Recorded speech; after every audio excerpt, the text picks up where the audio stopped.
আজকে আমি আপনাদের সাথে গাছের একটা টিপস শেয়ার করব। জানি না সবার এরকম হয় কিনা। এই যে গাছে দেখতেছেন যে মাকড়সার মতো বাসা টাসা বাঁধছে, তো আপনারা কি করবেন, প্রতিদিন হোক বা 1-2 দিন পর পর হোক, যখন পানি দিবেন তখন পুরা গাছটায় পানি দিবেন, তাহলে আর এই জিনিসগুলা ধরে না।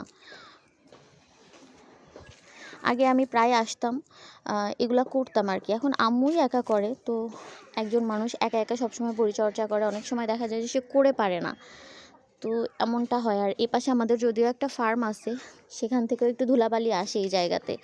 তাই যারা হচ্ছে এরকম গাছ লাগান ছাদের ওপরে, তারা যখন পানি দিবেন তখন অবশ্যই পুরা গাছটায় পানি দিবেন। এতে হবে কি, পোকামাকড়ও তেমন লাগতে পারে না, আর এরকম ময়লাগুলাও থাকে না। গাছটা দেখতেও খুব ফ্রেশ লাগে আর সুন্দর লাগে, ফলনও ভালো হয়। আদার্স সার সব কিছু দিলেও এটাও করার চেষ্টা করবেন, দেখবেন ভালো হবে আর কি, মানে একটু হলেও উপকৃত হবেন।